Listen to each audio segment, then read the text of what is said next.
Muito bem, bom dia a todos. Estamos chegando, assim, caminhando já para o fim do nosso capacitar dessa vez, né? Não sei se você está se sentindo muito cansado, sobrecarregado, e eu não estou fazendo referência ao texto bíblico, não. Estou fazendo referência ao nosso trabalho aqui, né? Sempre tem um tanto de cansaço, né? Que vem para vocês, vem para a gente também. Mas nós temos sido, ontem estávamos reunidos ali, a equipe, conversando. É um senso comum que todos nós temos sido muito abençoados. Estar aqui com vocês tem sido um prazer ouvi-los, compartilhar, não só aqui na frente, falando e vocês ouvindo, mas principalmente conversando, né? Aqueles que têm procurado a gente para conversar sobre diversos assuntos, tirar dúvida, tem sido realmente muito gostoso.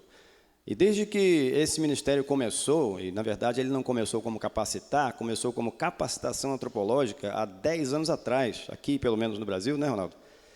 Lá em Presidente Figueiredo, lá perto de Manaus, e nós fomos aí, Cassiano, eu e mais alguns colegas, fomos as cobaias do Ronaldo, sabe? Ele tinha tudo na cabeça, assim, o que a gente chama de tabelas mentais, uma coisa que só ele entende, né? A gente não entende muito bem.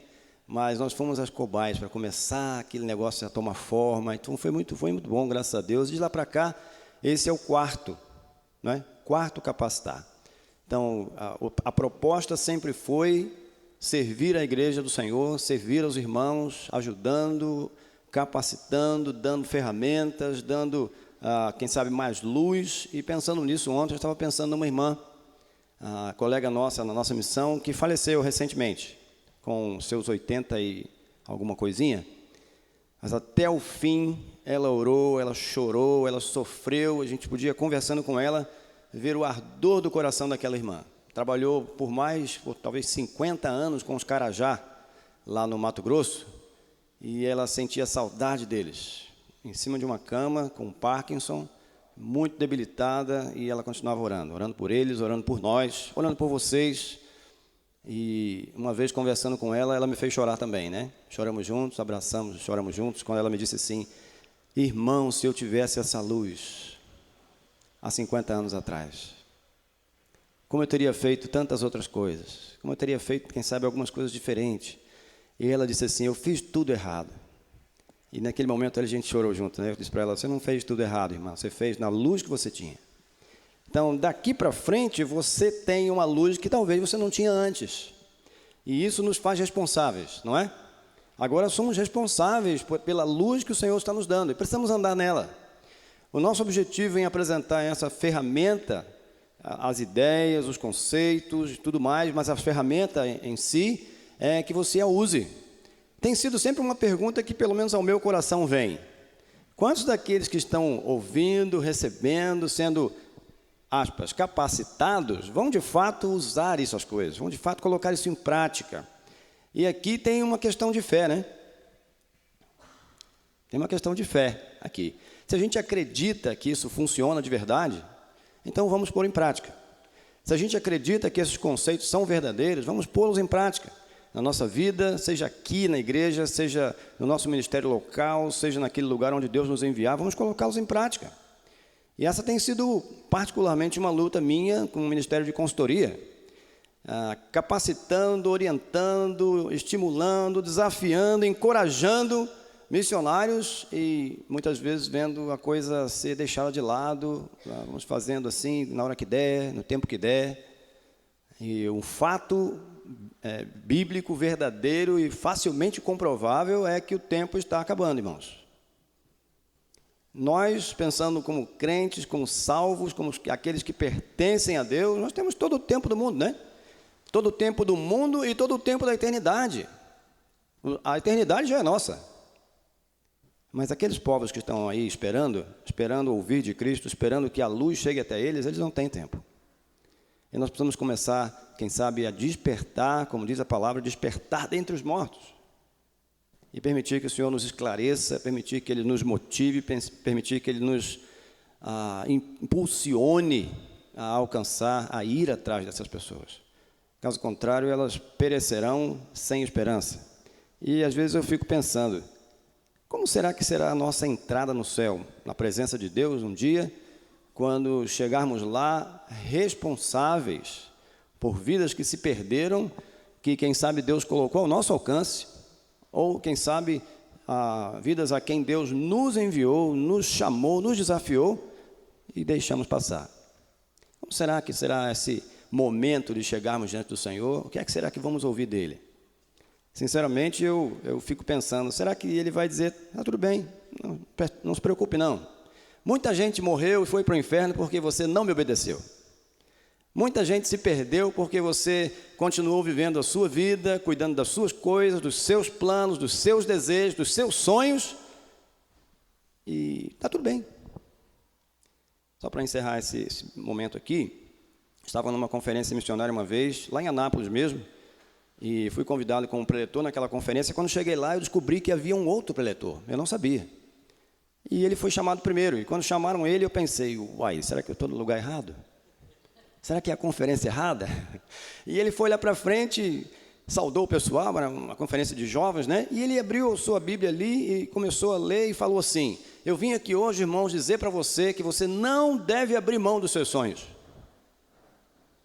E aí eu comecei a suar lá atrás. Suar, literalmente. Porque o meu esboço ali na minha Bíblia, eu começava dizendo assim, eu vim aqui hoje dizer para você que você deve abrir mão dos seus sonhos. E eu, sentado lá, perguntei para Deus, falei, Senhor, é o lugar certo? Não era outro lugar, não? Não era outra mensagem? O Senhor tem certeza que é isso aqui mesmo? E eu tinha senti de Deus que era aquilo mesmo, mas eu fiquei sem entender. E ele falou nessa linha, né? Não abra mão dos seus sonhos, lute pelos seus sonhos, defenda os seus sonhos, acredite, vá em frente, tal. E a verdade é que era uma mensagem daquele tipo que a gente ouve por aí, bem triunfalista, bem hedonista, né? E no final, quando ele se sentou, me chamaram e eu falei para o pessoal, vamos sua Bíblia aí, leia, vamos ler um texto aqui, lemos. Eu falei, eu vim aqui hoje para dizer a você que você deve abrir mão dos seus sonhos. E nesse momento, aquele irmão que tinha saído daqui, sentado lá atrás, eu olhei para ele, né? E quando eu falei isso, ele levantou a cabeça assim, olhou para mim de cara feia. Como quem diz assim, ué, foi aí para falar contra mim? E aí eu li um texto lá de 1 Coríntios, ou 2 Coríntios, capítulo 4, versículos 14 e 15, né? Quando ele diz, ele morreu por todos, para que os que vivem, complete, não vivam mais para si, mas para aquele que por eles morreu e ressuscitou. Quem são aqueles que vivem? Ele morreu por todos, para que os que vivem não vivam mais para si. Quem são esses que vivem? Diga eu. Sou eu. Não somos nós, porque quem é nós? Quem é nós? Nós não é ninguém. Imagine, faça um convite aqui logo mais, né? Olha, amanhã, ou melhor, sexta-feira, lá pela meia-noite, nós estaremos aqui para limpar todo o templo, arrumar tudo aqui para deixar pronto para o domingo. Quem estará aqui? Muito poucos, né? Talvez ninguém, porque nós não é ninguém. Aí quando a gente diz assim, eu estarei aqui, aí a gente faz um compromisso, não é? Então, quem é aquele que vive? Quem são os que vivem? Digam, eu. Então, a palavra de Deus nos diz que ele morreu por mim e por você, para que não vivamos mais para nós, mas para ele. Tem lugar aqui para a gente defender, lutar, correr atrás dos nossos sonhos? Ou quem sabe mudar de atitude e perguntar, Senhor, qual é o teu sonho para mim? O que o Senhor sonhou para mim? Eu falei isso uma vez para uma pessoa e ela disse assim para mim, perguntar para Deus? Eu falei, pergunta para ele sabe o que ele quer de você. E é um crente, né? E esse crente disse para mim, mas ele responde, Se eu perguntar, ele vai me dizer? Bom, o Deus que eu conheço vai. Pode ser que o seu não, mas o meu vai. Então, Deus nos abençoe, Deus nos ajude, continue trabalhando conosco, a nossa expectativa, que saindo daqui, esse momento de aprendizado, de fortalecimento, não é? De orientação, de capacitação, não fique somente na história da igreja, na história da sua vida, da nossa vida, mas se torne um momento de, quem sabe, de mudança de atitude, mudança de procedimento, que nos leve a realizar a obra de Deus melhor do que já fizemos, ou quem sabe a fazê-la, se ainda não fizemos. Amém? Muito bem. Nós estamos entrando agora numa área da nossa ferramenta de análise cultural. Estamos tentando entender o que está na mente, no coração de um povo a quem vamos ministrar. e nós vamos entrar agora exatamente naquela área mais complicada. Antes de entrar nela propriamente dita, não dá para você ver, mas eu quero que você saiba que aquilo ali existe, e eu tenho aqui alguns, não é? Aquilo lá que você está vendo, e você está vendo aqui também, depois eu vou deixar aqui para quem quiser pegar, é o quadro geral do método Anthropos, de análise cultural, tá? Análise sociocultural. Aqui está o quadro geral, e essa parte mais alaranjada aqui, eu acho que dá para ver, né? Aquela parte mais alaranjada ali, toda aquela parte grande lá, é a parte em que estamos entrando agora, é a parte da religião, das crenças fundamentais. Falando de religião, só queria mostrar isso aqui para você rapidamente. A ideia, a visão evolucionista da antropologia, ou da fenomenologia da religião, trata a religião, tem uma ideia de que a religião é uma coisa assim de povos primitivos, não é? A ideia evolucionista. Então, a coisa teria progredido da pré-lógica, como você pode ver lá, da pré-lógica para a protológica e para a lógica, saindo do primitivismo, da magia, do totemismo, da manipulação dessas forças impessoais, para o animismo, que lida agora com seres espirituais, para as religiões mais organizadas, mais fundamentadas, e até a ciência, que agora é a era da lógica. Há quem diga que no passado, não é, quando eu me converti, e não faz pouco tempo, né? Quando eu me converti, se dizia que ser crente era o suicídio intelectual. A gente se tornava burro quando virava crente, né? Então, essa ideia de que quando chegarmos ao máximo ponto maior do desenvolvimento da inteligência, vamos esquecer esse negócio de religião. Isso é besteira, isso é bobagem. O fato é que eu conheço muitos homens letrados, né? Conheço muitos homens da ciência que são extremamente mágicos. Estava na aldeia uma vez e foi lá nos visitar um grupo de médicos para fazer um trabalho, diziam eles, né? Um trabalho bem feito na área da saúde, e começaram a tratar alguns, tal. E um rapaz chegou para mim e disse: Carlos, eu fui picado por um escorpião na minha mão hoje de manhã, está doendo muito. Será que o médico me atende? Falei, vamos lá. Levei ele lá e falei para o médico, ele obviamente não falava a língua deles, né? E eu disse, ele está dizendo que está com a mão doendo muito, que ele foi picado por um escorpião. Aí ele disse, senta aí. E foi lá e pegou uma injeção, nem sei do que era aquela injeção, mas aplicou a injeção nele. E aí foi lá na bolsa, tinha uma bolsa lá no canto, e pegou uma pedra preta, uma pedra redonda, preta, e mandou aquele indígena sentar lá e colocou aquela pedra sobre a mão dele.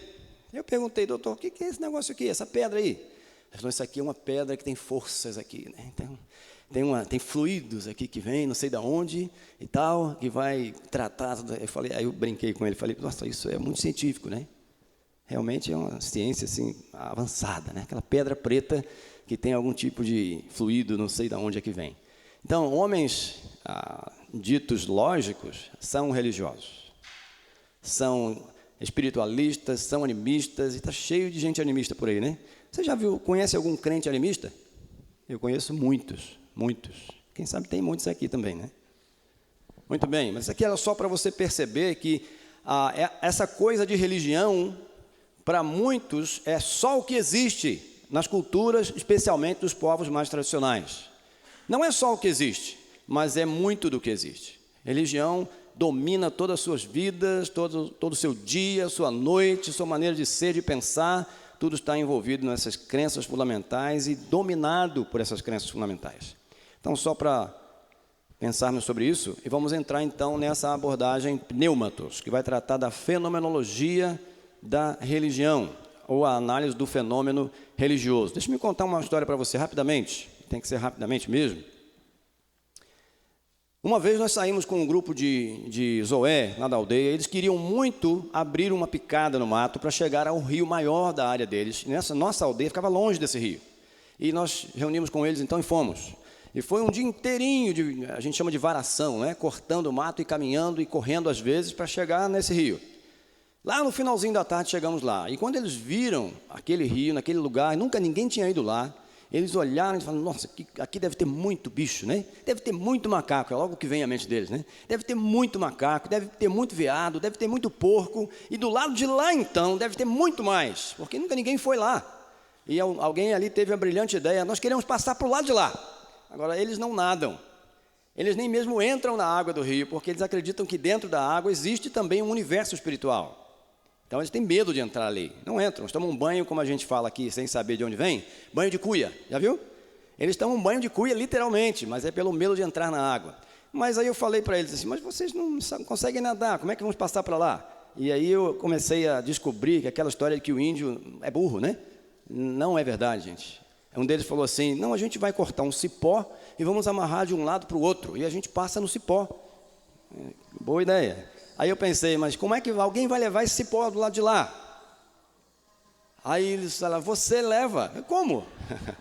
Como assim? Não, a gente amarra uma linha de pescar no seu dedo do pé e você vai nadando até lá, a gente amarra o cipó aqui, você puxa, tudo isso na cabeça deles. E você puxa o cipó. Não consegui escapar, né? Não teve jeito. Fui, aí nadando lá, atravessei, do lado de lá, só espinho na beira, assim, pensei, meu Deus, como é que eu vou pisar nesse negócio aqui? Aí, devagarzinho, consegui chegar lá, puxei, amarrei o cipó, e eles ficaram tão contentes. Aí, fomos atravessar o rio, né? Para pescar ou caçar do lado de lá. No meio do rio, eu estava na frente, no meio do rio, um que estava bem ao meu lado, um rapaz ainda, mas um amigão, alguém que Deus nos deu, assim, um amigo do coração mesmo, ele me parou e disse assim, a gente estava dentro do rio, no meio do rio, ele disse, Carlos, o que é que tem aqui embaixo? E eu sabia o que estava na mente dele, né? Ele pensava, quem é que está aqui embaixo? Mas o que tem aqui embaixo? Eu falei, bom, o que tem aqui embaixo é o que tem lá, né? É terra. O chão lá, e a água está correndo por cima. Ele disse, então vai lá embaixo e pega a terra que eu quero ver. Quero ver se tem terra mesmo. E eu falei, rapaz, não sei se eu consigo chegar lá. E ali o lugar onde nós atravessamos, a água estava bem devagarzinho, o rio estava muito baixo, né? A água quase parada. Dava para descer nadando, mergulhando, né? Eu falei, rapaz, não sei se eu consigo, mas eu posso tentar. Então vai lá. Aí eu falei, tá bom. Aí, né, Ronaldo, dei aquele fôlego que eu pensava que era profundo, mas não era. E desci, e não cheguei a lugar nenhum. E não tive aquela longanimidade, né? E falei, vou voltar. Até porque, quando estava lá embaixo já, quanto mais a gente descia, ficava mais frio e mais escuro. Uma água barrenta, né? Quanto mais você desce, é mais escuro, menos visibilidade, mais gelado, né? E ali eu me dei conta que eu estava no meio da Amazônia, num rio selvagem, e naquele lugar lá embaixo. Eu pensei rapidamente na cabeça assim, o que eu estou fazendo aqui? E voltei bem rápido, né? E a volta foi mais demorada do que a ida, né? Quando cheguei lá em cima, que eu segurei no cipó, ele estava com o olho arregalado assim, disse, aí, cadê o chão? Falei, não tem, não vi, não peguei, não cheguei lá. Aí ele, para minha surpresa, falou, posso ir lá? Falei, pode. Sabe, ele é aquele questionador, né?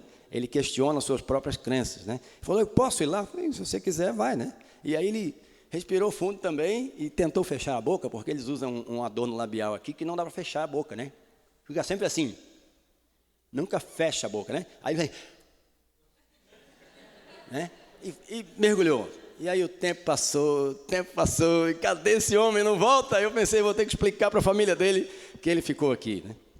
Daqui a pouco ele voltou, meio esbaforido, agarrou no cipó, e eu perguntei, e aí? Aí ele abriu a mão, cheia de lama. Ele chegou lá, né? De lá para cá, eu sempre tenho me lembrado dessa história, de que, fazendo uma relação com isso, de que essa área aqui, onde vamos entrar agora, são as profundezas do coração e da alma daquele povo, daquelas pessoas. É onde as coisas são mais frias e mais escuras, mais assustadoras, mais terríveis. E com certeza há monstros ali, né? Nadando ao redor da gente. Né? Monstros, literalmente, naquela região lá. Nadando ao redor da gente, mas, irmãos, não tem jeito. Não tem outro jeito de a gente poder ensinar a palavra de Deus um dia e levar a luz àquela escuridão sem saber o caminho. Sem saber o caminho.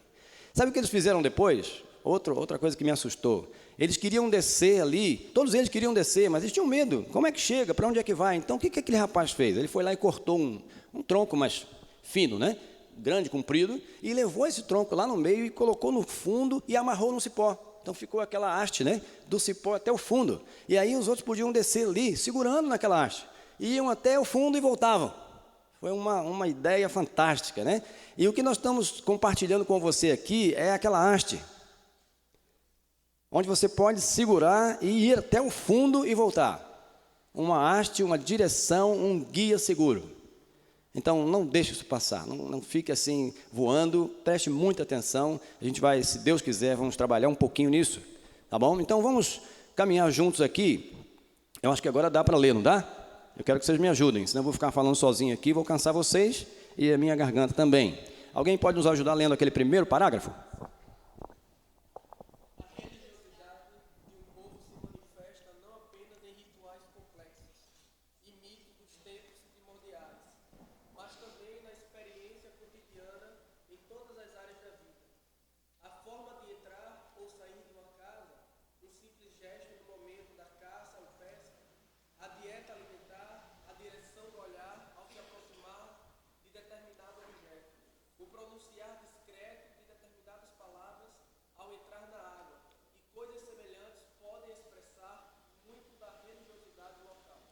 Pescando com eles uma vez, eu vi um homem, eles pescam com um certo cipó, chamado timbó, cortam aquele cipó em pedaços, batem, socam bastante aquele cipó, amarram num feixe e jogam na água, lavam na água rio acima. E quando eles lavam na água, aquele leite branco desce na água, né? Eles chamam isso de pesca de timbó, pesca de cipó. Aquele leite, ele afeta as guelras do peixe e o peixe já não consegue respirar, tirar oxigênio da água. Então ele começa a boiar, meio doido assim, né? Então eles usam aquilo. E funciona muito bem, só que na mente deles não é isso que mata o peixe. Porque quando ele lava o cipó na água, ele assopra e fala, ele fala, vai morte, matar o peixe. Ele assopra a morte, vai morte, vai matar o peixe. Então não é o cipó em si que faz aquilo acontecer, é o sopro da morte que ele faz, e aquelas palavras que ele repete. Você simplesmente bater o cipó na água, não vai acontecer. Na mente deles não vai dar certo. Tem que soprar a morte também. Segundo parágrafo, alguém pode ler?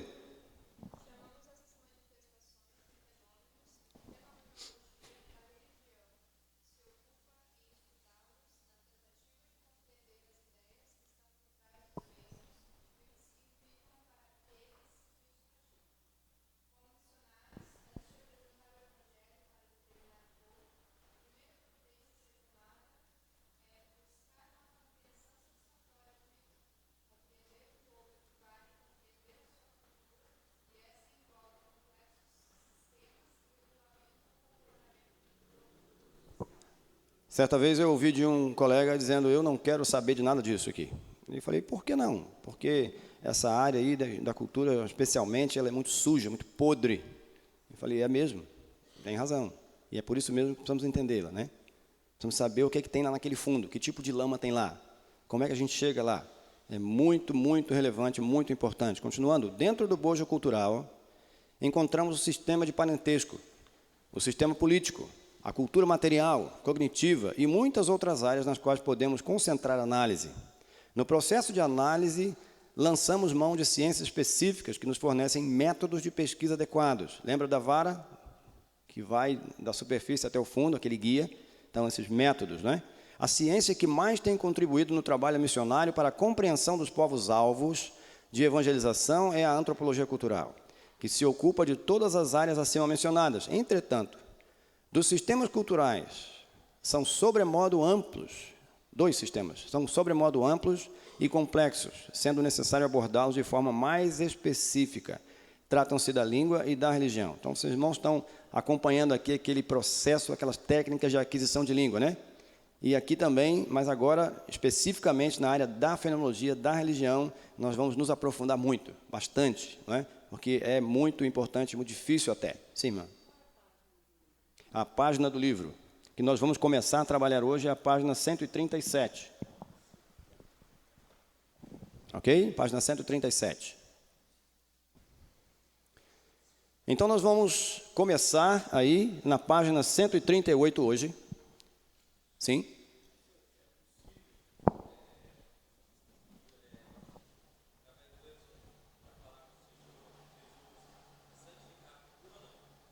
A pergunta é possível, através do ensino da palavra de Deus, santificar uma cultura? Bem, se esse santificar uma cultura significa que ela seja corrigida, que ela seja sanada pela verdade bíblica, sim. Né? A grande questão que eu tenho visto é que muitas vezes a gente, no afã de querer ver aquele povo transformado, querer vê-los vivendo de uma outra maneira, nós queremos transformar as coisas. E isso não está certo, não dá certo. Temos que deixar que Deus transforme. Né? E muitas coisas dessas aqui, ou se não todas, especialmente dessa área, estão profundamente arraigadas nos corações. E não são visíveis, estão escondidas. não é? E você pode passar aí 30 anos numa aldeia, vivendo com eles dia a dia, e se você não mergulhar nessas coisas aqui para desvendar essas profundezas aqui, você nunca vai vê-las, porque estão escondidas. Então é preciso que essas coisas sejam iluminadas, né? A luz tem que chegar até lá. Muito bem. Antes de entrarmos nos assuntos, nos itens da dimensão fenomenológica da religião, nós precisamos de um guia de abordagem. Então, esse guia de abordagem aqui se constitui de 4 passos que nós precisamos dar a cada vez que formos analisar um fenômeno religioso. Tá bom? São esses 4 passos aqui. O primeiro deles, a abordagem, né? A primeira abordagem é a abordagem analítica. O que é que significa isso? Vamos ler no seu livro aí, página 138, a observação ou a abordagem analítica. Alguém podia ler para nós?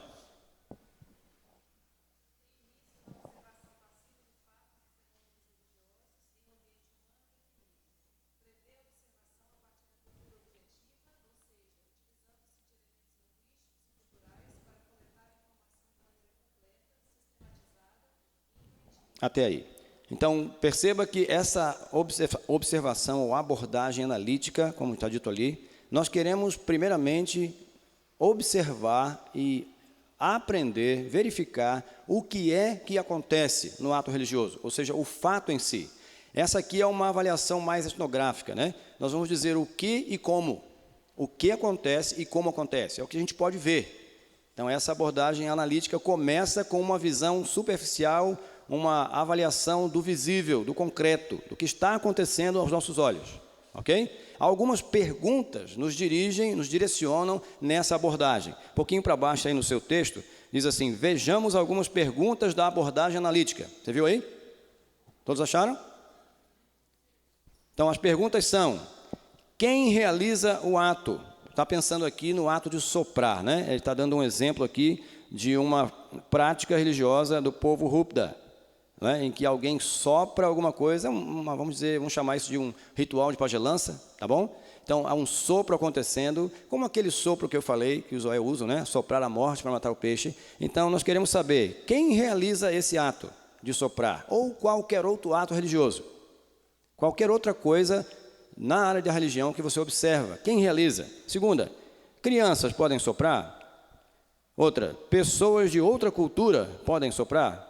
Em que condições o sopro é realizado? Está ligado a um indivíduo ou uma comunidade? Há um código invisível? Qual é o resultado esperado? Qual é o mecanismo de funcionamento? Como é que ele acontece? Quais são os termos linguísticos ao redor do ato? E como dialogam ao descrever ou mencionar esse ato? Seja o de soprar ou qualquer outro, tá bom? Então, nós queremos as primeiras informações, aquelas que são mais superficiais, nessa abordagem analítica, ok? E para fazer isso, irmãos, eu quero lembrar para vocês uma coisa que nós vimos antes. Eu mencionei isso aqui para vocês, lembram? No processo de aprendizado, começa com a observação passiva. Lembram disso? Sim ou não? Tá bom. Começa com a observação passiva, onde você está ali e compreende muito pouca coisa, mas registra tudo. É muito, muito importante que quando você participa no dia a dia da vida deles, aquilo que acontece diante dos seus olhos seja registrado, para depois poder ser avaliado, analisado, porque é bem possível que algo de que você participou, estava lá, viu e ouviu e não registrou, nunca mais aconteça, pelo menos aos seus olhos. Pode ser que nunca mais você veja aquilo. Então, é muito importante que tudo seja registrado e guardado para que seja analisado posteriormente. Nessa época aqui, nesse momento da observação passiva, a gente não entende nada. Meu primeiro dia na aldeia, minha esposa, nós estávamos arrumando a casa ali, e uma indígena, uma menina, moça ainda, chegou para minha esposa e começou a conversar com ela. E a gente ficava assim, né, pois é, tal. Não entendíamos nada. E ela chegou assim para um brinco, minha esposa estava usando o brinco, e ela pegou aquele brinco, ficou olhando assim, e a gente tinha algumas perguntinhas bem simples ali, que os colegas tinham passado para nós, para começarmos o aprendizado, né? E uma delas era, o que é isso? E aí eu perguntei, né? Falei, vou testar aqui, né? Eu perguntei para ela, o que é isso, na língua dela? E ela respondeu, eu falei, moetain. Aí ela disse, takuharita. Aí eu coloquei lá, muito esperto, né, missionário, bem treinado, coloquei lá no meu caderninho, brinco, da Kurhaitite, é o nome do brinco, né? Perguntei, o que é isso? Ela disse, da Kurhaitite. Aí eu, opa, brinco. E aí, conversando com os colegas, eu falei, olha, tá vendo, gente? Já estou aprendendo. Estou aqui animado e já eu vou estar falando essa língua. Eu falei, como? Eles falaram, como assim? Eu mostrei, né? Aquela foi lá, apontou o brinco, eu perguntei, ela me disse, da Kurhaitite, brinco. Aí todo mundo começou a rir. Eu não entendi. O que foi, gente? Vocês estão rindo de quê? Aí um colega mais antigo, né, disse assim, Carlos, é isso mesmo, fica animado, vai firme, não desiste, você vai aprender sim, mas não é tão simples assim. Eu falei, por quê? Porque você perguntou para ela o que é isso, e ela respondeu o que ela sabia. Quando ela disse da Kurhaitite, ela disse, sei lá. Eu taquei lá brinco, né? Então não é assim tão simples, mas a gente vai chegar lá. Você vai chegar a um momento em que a confiança está se desenvolvendo, sua capacidade comunicacional está se desenvolvendo, você consegue compreender muita coisa já, você está registrando tudo que você está vendo e ouvindo da vida deles, e você começa a observar e participar da vida deles, de muitas coisas, né? Você vai começar a discernir o que dá para participar, o que não dá, e vai participar de tudo que pode. E quando ele disser assim, vamos lá comer um ensopado de macaco comigo, você vai, né? Até porque ontem alguém me chamou a atenção, que coisa, né? Jesus disse para os discípulos assim, vocês vão e aquilo que te oferecerem para vocês comerem, comam. Então, essa é uma ordem, né? Não diga não como, porque é uma ofensa de todos os povos que eu conheço, pelo menos povos indígenas no Brasil, essa coisa de comer junto é muito relevante, muito importante. Eu acho que isso é mundial, né, Ronaldo? Não sei, talvez seja, né? Você tem visto isso por aí? Comer junto é muito relevante, muito importante. Um colega certa vez chegou novo na aldeia, eu levei ele lá na casa dos meus pais, e alguém perguntou ontem, rapidinho, eu tenho pai, mãe e irmãos lá, né? Eu não sou Zoé, infelizmente, dá para ver, né, que eu não sou, mas eu tenho pai, mãe e irmãos. Fui adotado, né, inserido no parentesco, então estava na casa do meu pai e levei esse colega para apresentar, para eles conhecerem, né? E assim que cheguei, minha mãe já trouxe uma cuia para mim, com carne de macaco, farinha, aquele caldo de pimenta, beleza, aquele caldo de pimenta, gente, é purificador. Purificador. Quando ele entra pela boca e sai pelos olhos. Ele leva toda a sujeira, né? Leva tudo, lava a gente por dentro. E aí, ela não trouxe para ele, no meu colega. Eu falei na língua, falei, e ele não vai trazer para ele? Ela disse assim, ele não vai gostar. Mas como não vai gostar? Você nem conhece ele nem sabe o que é, ele precisa aprender, né? Aí ela repetiu, ele não vai gostar. Mas eu insisti, mas dá um pouquinho para ele experimentar. Ela trouxe uma cuiazinha desse tamanho, de criança, né? Pequenininha assim, a minha era grande, né? Com um pedacinho de carne assim, um pouquinho de farinha. E eu achei graça aquilo, fiquei rindo comigo por dentro, né? E quando ela entregou na mão dele, ele olhou assim, assustado para aquilo, olhou para mim e falou, o que é isso? Eu falei, comida, coma. Aí ele olhou de novo para aquilo, pegou aquele pedacinho de carne ali e fez assim.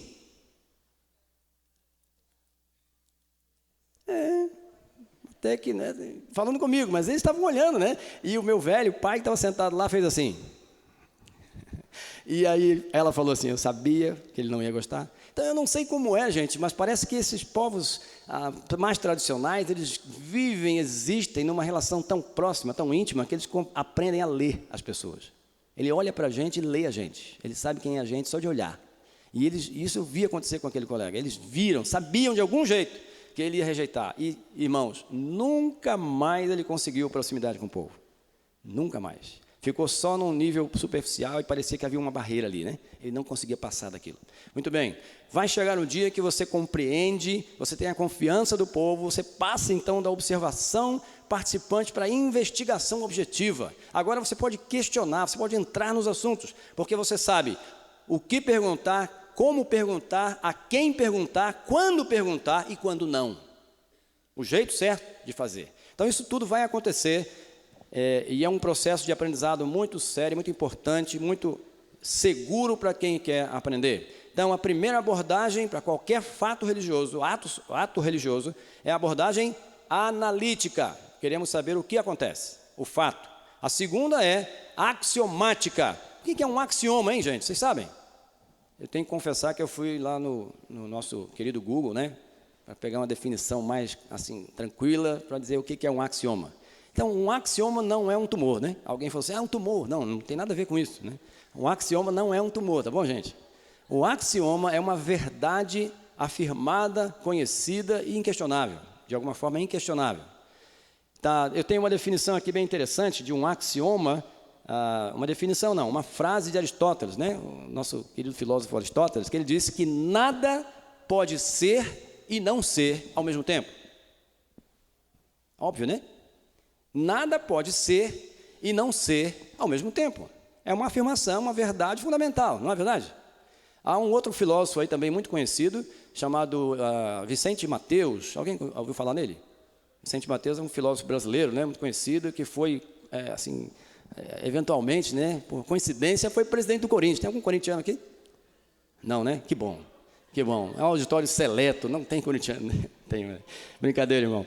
Mas Vicente Mateus, certa vez, lançou uma pérola de filosofia. Ele disse assim, alguém perguntou para ele, né? Mas o que o senhor diz dessa luta, essa dificuldade, tal, tal? E ele disse, é assim mesmo, quem sai na chuva é para se queimar. Né? Não entenderam? Vou repetir a história, tá? Então, quem sai na chuva é para se queimar, disse ele, né? Mas a verdade é que quem sai na chuva é para se molhar. Então, esse é um axioma. Qual é a ideia fundamental que fundamenta aquele ato? É isso que queremos saber. Qual é o significado daquilo? Qual é a verdade estabelecida por trás daquele ato ou daquele fato cultural? Olhando aqui no seu livro novamente, a abordagem, ou como estaria a observação axiomática, intenta compreender os reais valores dos elementos religiosos do mundo do aquém e não apenas suas formas de expressão. Por exemplo, um sacrifício pode indicar medo ou proteção, e são esses elementos subjetivos que serão estudados nesse padrão, nessa abordagem axiomática. Qual é a verdade fundamental por trás do ato ou do fato? Ok? Posso para frente? Aqui tem algumas perguntas também, direcionadoras dessa abordagem axiomática. Veja aí. Qual é a ideia por trás do sopro? Voltando àquele mesmo ato religioso, né? A comunidade perde o equilíbrio espiritual que precisa de renovo através do sopro? Então, o que esse sopro significa? O que ele faz? Esse ato pode ser substituído por outro, também utilizado na cultura? É complementar a outro, como o benzimento, por exemplo? A manipulação de uma força impessoal ou é espiritualista? A manipulação de forças invisíveis, impessoais, ou a manipulação de seres invisíveis, pessoais? Isso aqui já está entendido, né? Não preciso gastar muito tempo nisso. Forças impessoais e seres pessoais, tá? E há outras perguntas aqui. Terceira abordagem, e repare que ela é um processo, tá bom? Começa com a abordagem analítica, passa para a axiomática, o que é, por que é, qual é a ideia, aqui agora a correlativa, o que gerou, qual é a origem disso, de onde vem a ideia que fundamenta, que faz acontecer esse ato. No seu livro, Observação ou Abordagem Correlativa, alguém pode ler para a gente? Essa observação tem o objetivo de, após identificar e analisar os valores causadores das práticas sociais e religiosas, ligá-los às perguntas que os levaram a existir. Ou seja, correlacionar tais valores às perguntas sociais que geraram as práticas desenvolvidas. Continua.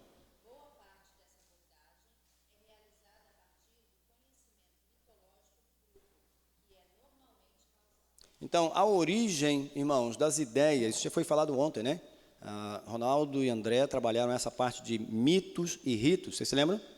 Então, de forma muito fundamental, muito grande, muito forte, toda a crença, as crenças fundamentais, a religião em si, e os atos são realizados através ou por causa dessas crenças, todos eles estão fundamentados na mitologia. Portanto, é muito importante conhecermos bem a mitologia, conhecermos suas histórias, suas narrativas mitológicas, porque são elas que fundamentam tanto as ideias como as práticas, ou seja, os mitos e os ritos. Tá bom? Alguma pergunta até aqui? Vamos para a última, então. A última abordagem, então, é explicativa. Como é que vamos tratar esse negócio, essa coisa toda aqui que estamos vendo, como é que vamos tratar isso teologicamente, conceituar teologicamente? Aí no seu livro, a última dessas abordagens, ainda na página 139, a observação explicativa visa o desenvolvimento de respostas teológicas às perguntas realizadas por meio de tais atos sociais e fenômenos religiosos. Então, nessa abordagem explicativa, nós já conhecemos o fato ou o ato religioso, conhecemos suas ideias, conhecemos a origem dessas coisas. Agora nós vamos tratar isso teologicamente, biblicamente. Nós vamos preparar, então, respostas bíblicas, respostas de Deus para as perguntas que estão por trás dessa crença e desse ato religioso. Ok? Então, há algumas perguntas aqui também direcionadoras. Como você tem aí no seu livro as perguntas, página 140, eu vou passar rapidamente por elas. Trata-se de um fenômeno religioso ou de um ato puramente social? Isso aqui é interessante pensar. Nossa tendência, irmãos, é pensar que tudo na vida de um povo é religioso. E sim, há sempre uma influência religiosa. Nós temos no Brasil hoje um movimento muito forte tratando contra o infanticídio, não é verdade? Não é verdade? O infanticídio, especialmente na questão indígena. E muitas vezes pessoas vêm conversar comigo porque os Zoé praticam, meu povo pratica o infanticídio, né? E vem conversar comigo e perguntam, mas como é que um povo pode ser tão assim, mal de coração, né, para assassinar, matar uma criancinha recém-nascida? E eu falo, não é bem assim, não é tão simples assim, porque para eles não é uma criancinha recém-nascida. Como assim? Existe uma mitologia antiga que diz que na criação, na origem do universo, havia 2 seres espirituais e uma mulher original. Não havia um homem original, havia uma mulher. E essa mulher foi dito a ela que ela deveria sair pelo mato, caminhando até encontrar aquele ser espiritual que seria seu marido. E dele ela produziria a humanidade, eles, não é? E ela sai, então, em busca desse ser. E ela encontra um ser no caminho que diz, sou eu. Aí os dois coabitam e ela engravida dele.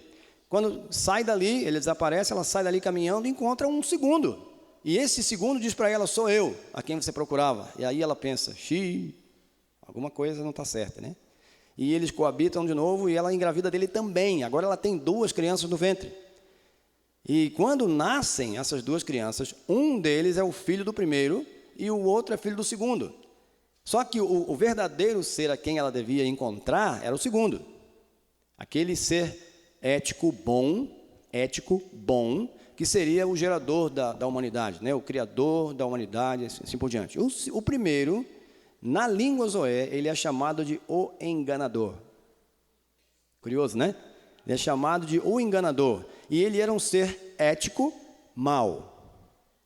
Então, a criança que nasce dele é um ser meio humano, meio espiritual, não é? Alguma coisa no meio do caminho, mau, por natureza, mau. Então, eles acreditam que aquela segunda criança, eles determinam por alguma razão que a segunda não pode sobreviver. Quando ela sai da mãe, ela tem que ser destruída. Porque é um ser maligno que se aproveita do corpo da mãe para entrar no nosso mundo, vir do além para o aquém, entra no nosso meio aqui para destruir-nos. Então ele tem que ser destruído. Aí você pensa, tudo bem, mas é uma criança. Não é uma criança, porque na crença Zoé, quando a criança sai da mãe, eles costumam amarrar a rede da mãe, fica pendurada, né? Quando ela vai dar à luz, eles levam essa parte para cima do esteio da casa e a outra embaixo. Então ela fica assim, né? E a mãe fica ali de cócoras na rede e a criança nasce assim no tobogã, né? Literalmente. E quando ela sai da mãe, ela ainda não é gente. Para se tornar gente, ela precisa ser levantada. Ela precisa ser pega por alguém, uma daquelas pessoas, mulheres que estarão ali ajudando no parto. Quando ela é levantada, ela se torna gente. Então, essa segunda criança, quando isso acontece, ela não é pega, ela não é levantada. Ela é simplesmente arrastada e jogada no mato e abandonada para morrer. Porque não há esse remorso no coração de uma mãe e de um pai que arrastam uma criança recém-nascida e jogam no mato. Primeiro, porque não é uma criança. Não é uma criança, é um ser maligno. Segundo, porque não é gente. Ainda não é gente. Perceberam que existe uma lógica por trás, existe uma crença fundamental, existe uma história mitológica por trás que fundamenta tudo isso? E é isso que a gente precisa descobrir, né? E como tratar isso agora à luz da palavra de Deus? Então, lembre-se sempre dessas 4 abordagens, tá bom? Todo e qualquer fenômeno, eu diria até social, mas principalmente religioso, deve ser abordado para ser compreendido através dessas 4 abordagens, tá? Quais são? Analítica, axiomática, correlativa e explicativa. Você gosta desse negócio aqui? Esses acrósticos assim? Isso aqui me ajuda muito a decorar, né? Anax corex. Fica fácil de lembrar ou não? Anaxcorex. O que quer dizer Anaxcorex? Analítica, axiomática, correlativa e explicativa. Então, em tudo que você for analisar, tudo que você for trabalhar nessa área de religião, do fato religioso, coloca lá em cima, lá, Anaxcorex, e você não vai se esquecer. Para mim, pelo menos, não esqueço. Sempre essas siglas parece que colam, né, na cabeça da gente. E eu me lembro de algumas dessas que eu usava no Exército há 30 anos atrás, até hoje estão coladas aqui, eu não consigo descolar. Anaxcorex, joia? Muito bem. Perguntas? Sim, meu irmão.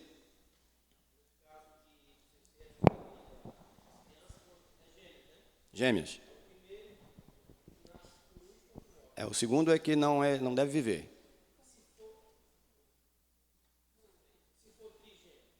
Rapaz, nunca vi. Nunca, que eu saiba, não. Não sei o que aconteceria. Sinceramente, não sei. Acho que seria o fim do mundo, talvez, não sei. Sinceramente, não sei dizer o que seria se fossem trigêmeos. Nós vimos, durante os anos que estivemos com eles, 2 casos de gêmeos, assim, 3, na verdade, de gêmeos. Em todos 3, no primeiro foi um homem, um menino, foi o segundo, também foi abandonado e morto. Nos outros 2 foram meninas, abandonadas e mortas. E eles se esconderam de nós quando isso aconteceu, para que a gente não presenciasse, não visse. Eu imagino que eles pensaram assim, não vamos deixar eles ver não, que eles vão querer se intrometer. E não pode, né?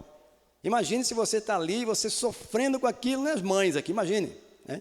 Vendo uma criancinha ser arrastada, jogada no rio, ou jogada no mato, no formigueiro, ou jogada na boca do jacaré, e você diz, não vou deixar isso acontecer não, vocês não querem, eu quero, e pega aquela criança. Imagine o que isso pode gerar. Você agora está criando um demônio na sua casa. Sim, mano. Sim.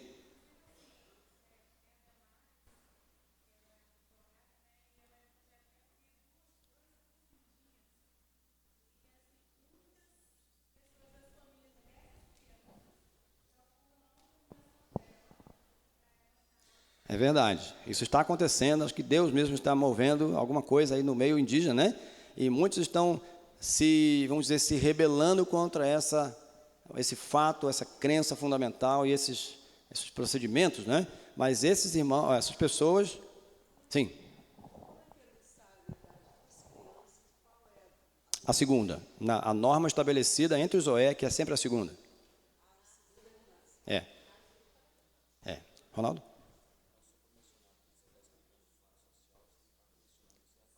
Sim, Como já foi falado, eu vou repetir, nós não estamos aqui teologizando nada, tá bom? Eu estou explicando para vocês que é um fato social, religioso daquela cultura. Não tem nada a ver com outra coisa, o que Deus diz sobre isso, o que a Bíblia fala, não estamos tratando disso agora. Estamos tratando do fato religioso que entre os OE é assim que é e é assim que funciona. E entre outros povos, tá bom? O que vamos fazer com aquilo aqui em outro âmbito não é o nosso lugar aqui agora, ok?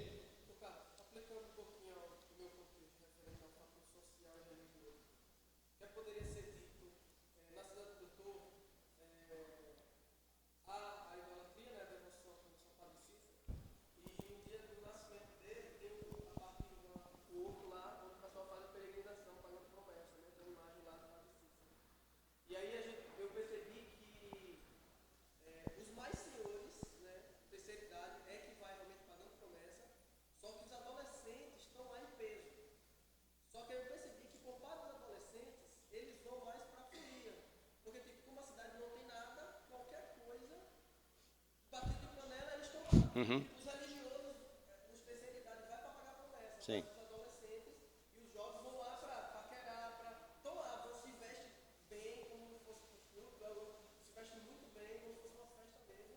Mas eu percebo, conversando com eles, que por parte dos jovens adolescentes... As coisas estão mudando, né? A atitude para com crenças antigas, mais estabelecidas do passado, as gerações antigas, está mudando, né? Mas eles não perdem. Não perdem, mas por outras razões, né? Por outros motivos, né? Tá, a gente vai tratar isso mais para frente. Então, dentro dessa dimensão fenomenológica, nesse momento aqui do roteiro de pesquisa sociocultural, do Pneumatos, onde estamos tratando agora o quê? Qual é o assunto? Religião, não é? Crenças fundamentais. Então, nós vamos abordar essas áreas.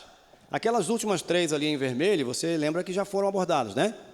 E nós fizemos essa inversão exatamente porque todas as outras que vamos tratar acima estão baseadas naquelas primeiras, que são conceitos culturais, não é? São histórias culturais fundamentais que fundamentam a cultura e a religião, e são os resultados dessas crenças, que são os ritos. Então, agora nós vamos tratar dessas áreas acima aí. E agora de manhã, nesse momento aqui, nós vamos tratar 3. A primeira, atos da vida. A segunda, atos da providência.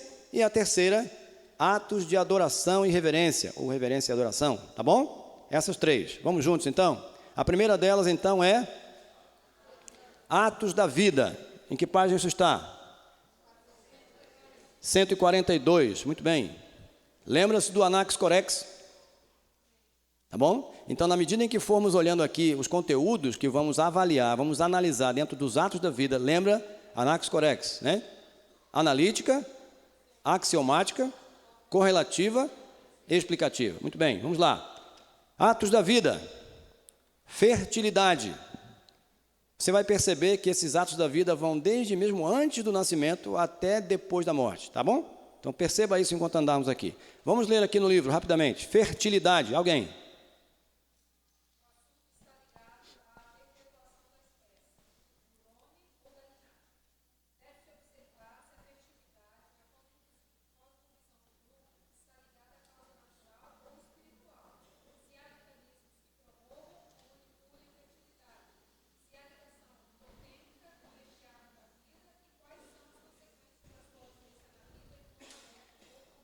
Por ligação totêmica, você se lembra o que é, né? Existe a crença de que há uma ligação parentesco místico entre as pessoas e algum outro objeto ou animal, algum outro ser. Tá bom? Lembram disso, né? Muito bem. Fertilidade, então. A segunda área dos atos da vida é fecundação. Ainda no seu livro. Alguém pode ler?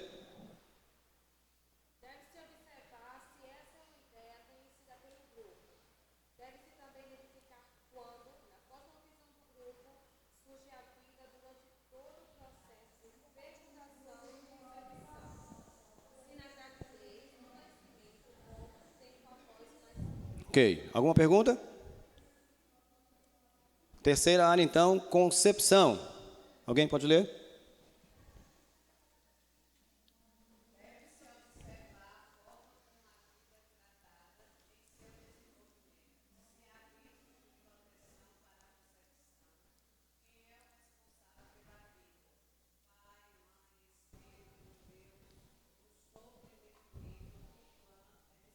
Então, essa última frase agora, preste atenção, leia lá.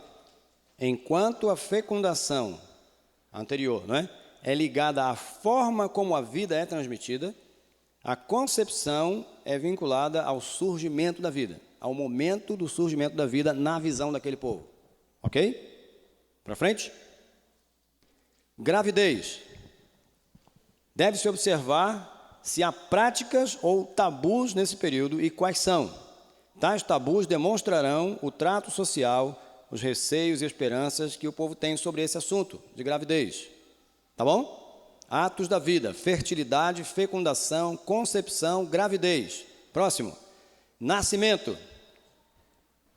Deve-se observar as particularidades do parto, quem realiza, em que condições, se há tabus e magia, a fim de compreender as práticas que cercam este ato. Falei um pouquinho já sobre o nascimento entre os Zoé, né? A criança, quando sai da mãe, não é gente ainda, nem é uma criança. E quando ela é levantada, ela se torna gente. Mas ela ainda não é um Zoé. Ela passará por um ritual de iniciação ou de transição no futuro, onde ela vai se tornar um Zoé. Mas existe um tabu muito sério com relação ao nascimento. O sangue do parto é um sangue maldito e amaldiçoador. Se aquele sangue do parto respingar em algum homem, não nas mulheres, porque as mulheres já são amaldiçoadas mesmo, né? Lembra que eu falei? As mulheres são azaradas, e para elas não faz nada, né? Elas são imunes à maldição, ao azar, porque elas já são. Mas o homem, aquele sangue do parto, causa um mal terrível. Então, quando uma mulher está para dar à luz, os homens desaparecem da aldeia, somem, vão para longe. E todo aquele sangue, a placenta, etc., tudo aquilo lá tem que ser enterrado num lugar desconhecido, ninguém pode saber onde está, tem que desaparecer. Ok? Então, nascimento. Perguntas? Sim. Sim.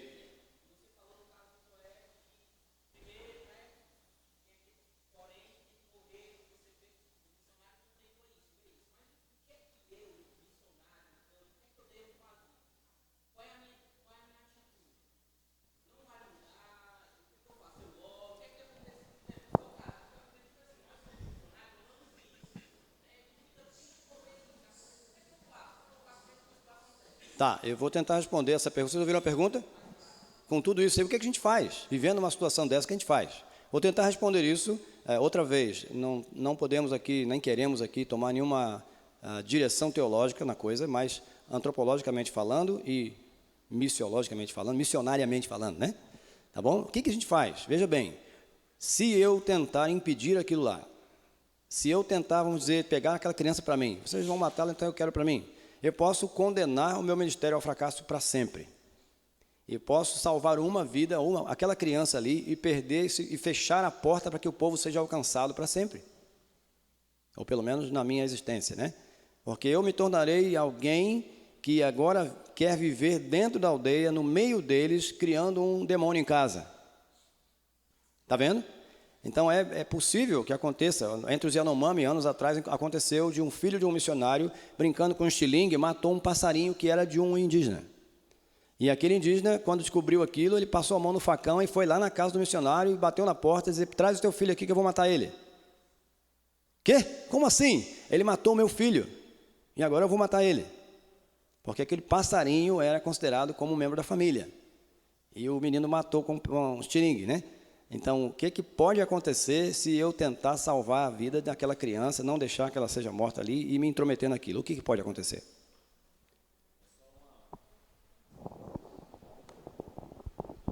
É só uma contribuição. Cada caso precisa ser analisado pelo missionário, aí pedindo discernimento a Deus, né? Assim, separadamente, porque as implicações são bem particulares, como o Carlos está explicando tão bem aqui. Isso aí, do ponto de vista da antropologia, analisar e entender o que significa para o povo local. Do ponto de vista da ação missionária, há muitos casos em que o missionário ele interfere e Deus tem abençoado e muitas crianças são salvas, né? O próprio movimento aí da Atini, aí o Edson Bacairi do Complay, quem já ouviu o seu testemunho, ele é uma das pessoas, né? Um dos meninos aí que foi salvo aí pela ação de Deus por meio de outras pessoas, a fim de que ele não fosse morto aí um processo de infanticídio. E é complicado, há casos de missionários que colocam em risco o ministério mesmo, às vezes são expulsos, né, Carlos? E tem que fazer aquela escolha. Mas eu concordo com nosso irmão, que eu acho que está na entrelinha da sua pergunta, que é da natureza missionária ser pró-vida, né? Vida espiritual, mas também vida física, vida integral, assim por diante. Então, eu creio que nós podemos orar ao Senhor e podemos, em certa medida, interferir, ou diretamente ou indiretamente, uma maneira que vários missionários, que isso não é um ato que ocorre apenas no Brasil, obviamente, vários missionários têm relatado que, ao verem uma prática de infanticídio em andamento, eles procuram os membros daquela família, porque geralmente a boa parte da família é contra isso. Mas o medo domina, então mata-se, por exemplo, uma criança entre gêmeos, porque, no geral, há um medo de que a aldeia fique amaldiçoada, por exemplo, não é? E aí o pajé tem, às vezes, uma palavra mais forte e as pessoas temerosas, então vão naquela direção. Mas, às vezes, uma figura no meio ali, chamando ali um tio, uma tia que vê que é contra, às vezes tem levantado aí essa força da família para impedir o infanticídio. Isso tem acontecido bastante em nossos dias, não é? Uma outra coisa é conversar sobre isso fora do ato do infanticídio. Se há esse ato, a vez por outra, conversar com os indígenas, a fim de, no caso dos indígenas aqui no Brasil, mas sim com os povos em geral que assim praticam, que essa prática de infanticídio é apenas entre alguns poucos grupos, né? Vale a pena relatar. A gente às vezes tem uma ideia que é uma coisa muito ampla, em alguns poucos grupos, mas conversar com eles quando o ato não está em processo, fazer essa reflexão. Esse medo, mas o que causa esse medo e o que pode libertar esse medo. E, no meu entender, tudo desemboca no Evangelho mesmo, o Evangelho que liberta. Então, o Evangelho pregado, vivido, assim por diante. Então, assim, eu acho que tem razão, Carlos, né? E, em algum momento, talvez, interferir pode ser também uma boa tacada. Obrigado, Ronaldo. Então, gente, é isso. Temos que depender de Deus, confiar em Deus, né? E, numa hora dessa, buscar a ajuda do Senhor e dizer: Senhor, o que eu faço aqui? Faço alguma coisa? Não faço nada? Uma coisa que eu tenho certeza que devemos fazer é chegarmos o mais rápido possível àquela condição de podermos ensinar a palavra de Deus e ver Deus transformando aqueles corações. Porque se a gente tentar transformar, não vai dar. Não vai dar e não vai dar certo, né? Então, o ensino da palavra, a luz de Deus chegando àqueles corações, com certeza vai alterar essas coisas, vai corrigir essas coisas. Mas temos que deixar Deus fazer isso. E numa situação prática, busca o Senhor, né? O que eu faço aqui, Deus? Ou não faço nada? Deus vai nos orientar, tá bom? Iniciação. Após o nascimento, em algum momento da vida da criança, do jovem, vai passar por algum tipo de ritual de iniciação, de transição, dependendo do ângulo que a gente olha. Então, aqui no livro, parece-nos que em todas as culturas há um processo de iniciação, seja menos ou mais enfatizado, seja menos ou mais formal. Em geral, específica quando o adolescente passa a ser percebido como homem ou mulher perante o grupo. Alguns povos ali do Parque Xingu, né, aqueles grupos ali, praticam um ritual de iniciação ou de transição do menino do jovem para o adulto. Então é um ritual bem interessante. Os meninos têm que correr assim por uma trilha no mato até uma árvore onde foi preparada uma subida, uma escada ali, onde há uma caixa de marimbondo muito grande lá em cima, né? Então eles têm que vir correndo, subir correndo lá e pá, socar aquela caixa de marimbondo. E descer correndo e voltar para a aldeia. E o outro já vai. O segundo, né? Chega lá e de novo, e um atrás do outro, eles têm que fazer aquilo. O pobre coitado lá atrás, já vai chegar lá e encontrar aquela população ali bastante nervosa, bastante raivosa, né? Então vocês podem imaginar. É uma cerimônia, é um ritual ali de passagem social, tá bom? Tem um cunho social e não religioso. Então, quem sabe a pergunta fica aí, né? Isso precisa parar? É a pergunta. Não estou dizendo que deve ou não deve. Isso deve acabar mesmo na vida dos futuros crentes, quem sabe, ou não precisa acabar. Porque é um momento de passagem em que o menino passa a ser considerado pela sua sociedade como um homem. Se isso não houver, se isso for abolido ou retirado, o que vai validar essa criança, esse menino, essa menina, enfim, de outra maneira, como um homem, membro da sua sociedade? O quê? Então, a gente não pode simplesmente dizer, para com isso, né? Temos que avaliar corretamente, entender o que está acontecendo ali, para até podermos tratar corretamente no futuro, tá bom? Casamento. E agora as coisas começam a complicar, né? O que é casamento mesmo, hein? Pensa aí na sua cabeça, não quero saber o que você acha, mas casamento. O que é casamento e o que está envolvido entre os atos da vida aqui? Há diversas formas de se concretizar um relacionamento conjugal com intenção de união prolongada, nos mais diversos grupos observados. Há o casamento por troca, por dote, por escolha, por promessa e assim por diante. Tem um texto aqui grande, você pode ler, por favor, leia, né? Entre os Zoé, o casamento é um negócio, literalmente. E a mulher é uma propriedade do homem. Assim como eu tenho um notebook aqui, né? Um netbook, e eu tenho uma mulher. E eu posso vender, negociar o meu netbook, e posso também fazer isso com a minha mulher. É uma propriedade do homem. Ok? Então, é muito comum entre eles são uma sociedade que pratica tanto a poliandria como a poliginia, ou seja, mais maridos e mais esposas, né? E as famílias extensas ali misturadas é uma loucura, gente. Às vezes você olha assim, uma mulher com 3 maridos e cada um desses maridos tem mais 3. Tudo misturado ali, né? E você tenta traçar um mapa de parentesco daquele que a gente viu no outro dia, daquele grupo ali, e você fica literalmente doido. Gente, mas quem é o que de quem aqui? Uma confusão, mas eles entendem, essa que é interessante, eles entendem o que está acontecendo ali. Mas o casamento é um negócio. E se a mulher, por exemplo, o ideal de mulher, Zoé, é bem gorda, né? Quanto mais gorda, mais bonita. Esse é o ideal de mulher. Não sorri em público, mais gorda, mais forte, mais bonita. Então, se a mulher, para ser mais bonita, tem que comer mais, ela dá mais trabalho, dá mais gasto, né? Tem que plantar mais, tem que colher mais mandioca, fazer mais farinha. Aí o marido pensa assim, essa mulher está me dando despesa demais. Eu vou negociar aqui com alguém, um sócio, né, que vai me ajudar a cuidar e a pagar as contas. Então, ele negocia com alguém, esse alguém torna-se também na língua, ou é literalmente um usuário daquela mulher, e é um parceiro agora, né? Não só no uso, mas também no pagar as contas, né? Muito bem.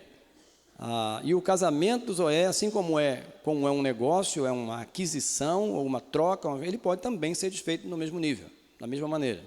Ok? Trocar com alguém, mandar para lá e tal, e trocar por outro. Sim.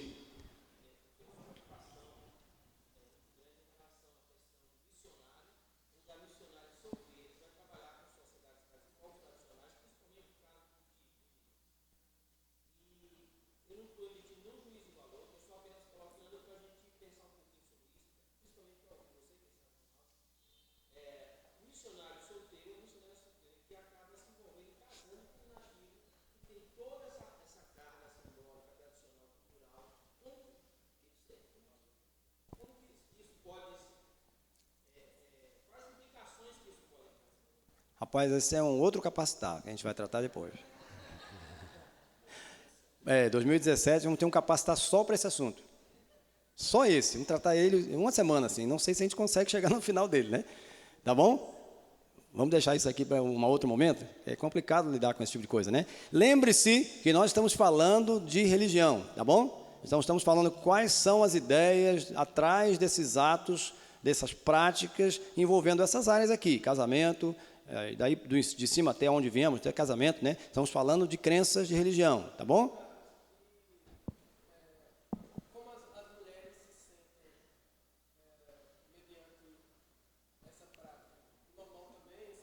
Elas não veem outra realidade, é só essa que existe, é assim que é, não é? A primeira mulher de um rapaz é sempre uma velha, bem velha, porque ela vai ser a instrutora dele, ela vai ensiná-lo a como ser marido, a como cuidar da esposa, a como cuidar da roça, etc, etc, etc, não é? A segunda mulher já é aquela que dentro do parentesco está predeterminada a ser dele, posse dele, e quando os dois chegam na idade certa, ela é entregue para ele então, ou ele é entregue para ela, né? Na verdade é ao contrário, ele é que é entregue para a família dela, ok? E, sim.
Sim.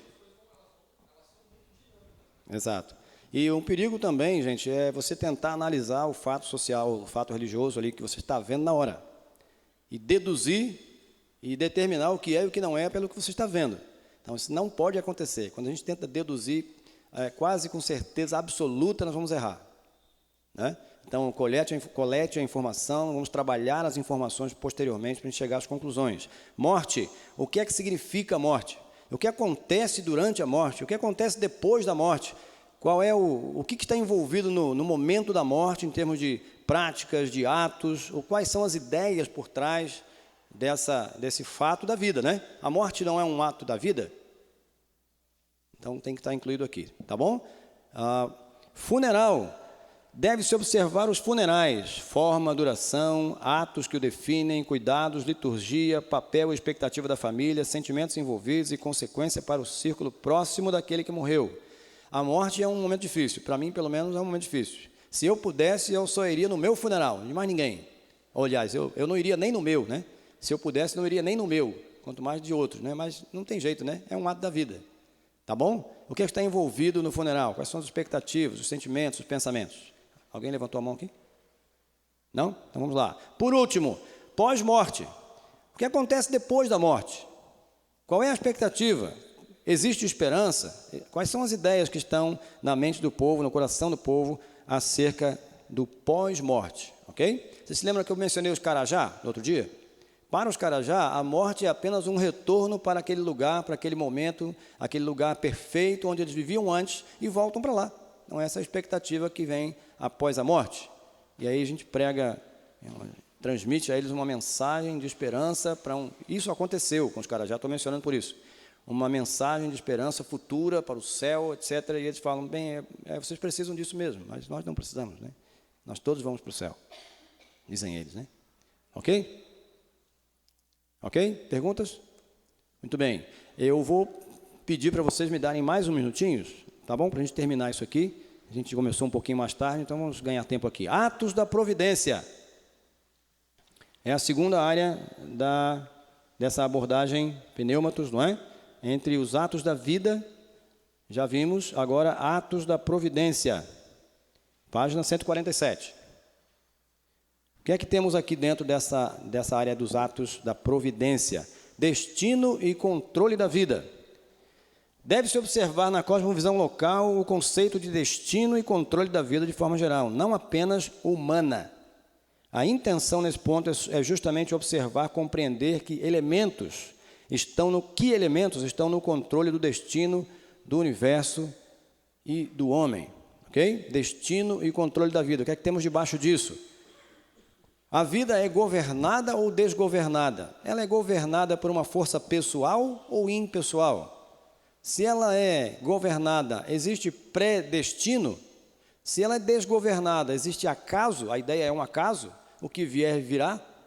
Existe algum tipo de controle, algum tipo de governo sobre a vida, pensando do além para o aquém, do mundo espiritual, o mundo invisível para esse nosso mundo visível? Destino e controle da vida. Quais são as ideias por trás disso? Revelação. Existe a ideia de revelação normativa, ou seja, o além se comunica com o aquém e revela algo para nós. Dentro dessa área de revelação aqui, há muitas situações diferentes nos campos que pelo menos onde eu conheço e tenho atendido, há povos que não têm a ideia de revelação. Não existe revelação do além para o aquém. Há outros que têm revelação de diversos tipos diferentes. Os Wayampi, por exemplo, lá no norte do Amapá, eles têm várias fontes de revelação. Um passarinho que canta, uma cor diferente no céu, são presságios, são anúncios que vêm do além para o aquém.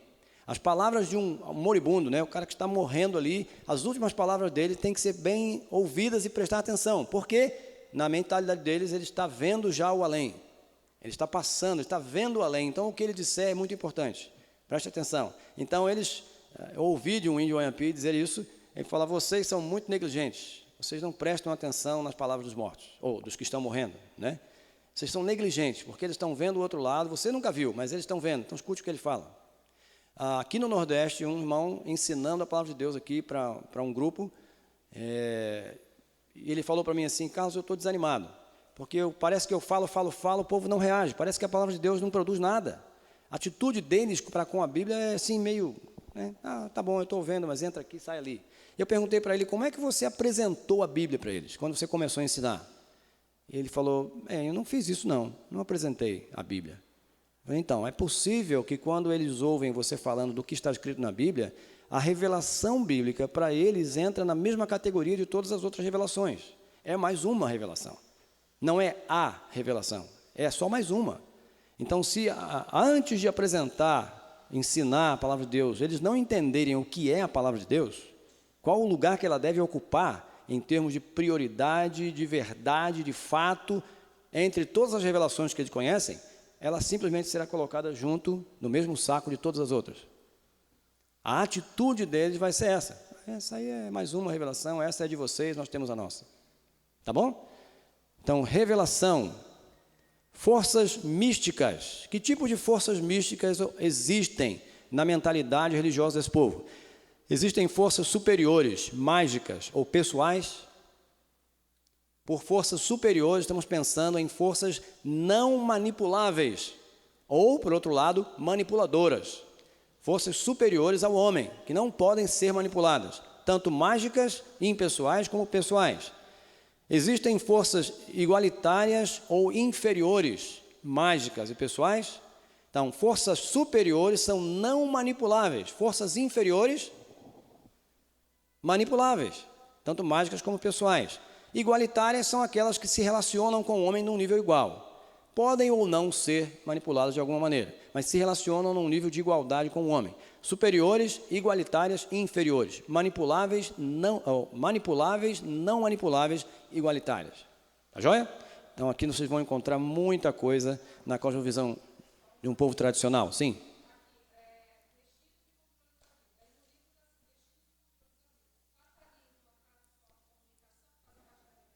Isso, não. Fazem parte do destino e controle da vida, né? Destino e controle da vida. Sim. Tá? Por último, atos de adoração e reverência. Quais são eles?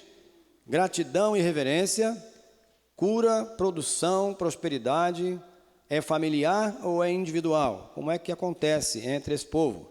Então, vamos ler esse texto aqui. Observamos cerimônias e rituais de adoração e ou reverência e gratidão a seres ou forças previamente identificados.